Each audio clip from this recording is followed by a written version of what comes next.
Warga Desa Talang 4, Kecamatan Karangtinggi, masih dikejutkan dengan peristiwa pembunuhan anak tiri oleh ayah tirinya sendiri yang terjadi pada Rabu, 5 November 2025, pagi.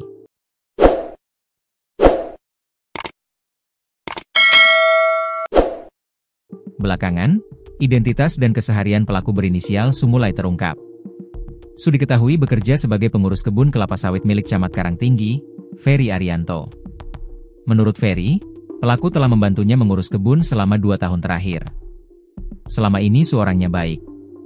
Tidak pernah ribut dengan siapapun, apalagi dengan keluarganya, ujar Ferry kepada tribunbengkulu.com, Rabu, 5 November 2025, siang. Ferry mengaku sangat terkejut ketika mendengar kabar bahwa Su tega menghabisi anak tirinya sendiri. Saya tidak menyangka sama sekali. Su itu sudah saya anggap seperti kakak sendiri, ungkapnya. Ferry menambahkan, sekitar sepekan lalu, dirinya sempat berkunjung ke rumah Su. Saat itu, Su mengeluhkan kondisi kesehatannya yang menurun. Waktu itu dia bilang sedang sakit. Saya sudah minta dia berobat. Tapi saat saya datang ke rumahnya, saya tidak bertemu dengan korban, tutur Ferry. Ternyata, Ferry baru mengetahui belakangan bahwa anak tiri Su tersebut sudah tinggal di rumah itu selama sekitar 1 bulan terakhir. Dari keseharian, Su dikenal sebagai sosok yang sederhana dan ramah terhadap warga sekitar. Dari sisi ekonomi, dia memang keluarga yang kurang mampu.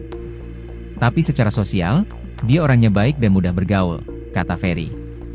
Pihak kepolisian hingga kini masih melakukan pengejaran terhadap Su yang melarikan diri setelah kejadian. Sementara itu, jenazah korban V, 30, telah dievakuasi ke RS Bayangkara Bengkulu untuk proses autopsi dan penyelidikan lebih lanjut. Kronologi kejadian. Kepala Desa Talang 4, Samsir, mengungkapkan kronologi kejadian yang menewaskan V, 30, di tangan ayah tirinya, Su. Menurut Samsir, peristiwa tragis itu bermula saat sang ayah baru pulang dari kebun setelah menyadap karet pada pagi hari.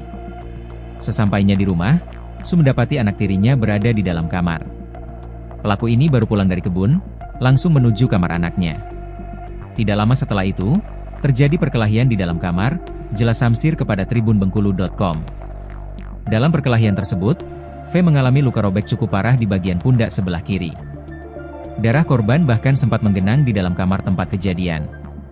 Hingga kini, belum diketahui secara pasti penyebab pertikaian antara keduanya. Namun, berdasarkan keterangan warga sekitar, hubungan ayah dan anak tiri itu memang sempat renggang. 2 hari terakhir mereka memang tidak saling berbicara, tambah Samsir. Samsir juga mengungkapkan bahwa korban baru tinggal bersama ayah tirinya sekitar 1 bulan terakhir. Kalau perpindahan anak ini sudah melapor ke kami di desa, ujarnya. Usai kejadian, warga yang mendengar keributan langsung berdatangan dan menemukan korban sudah dalam kondisi lemah.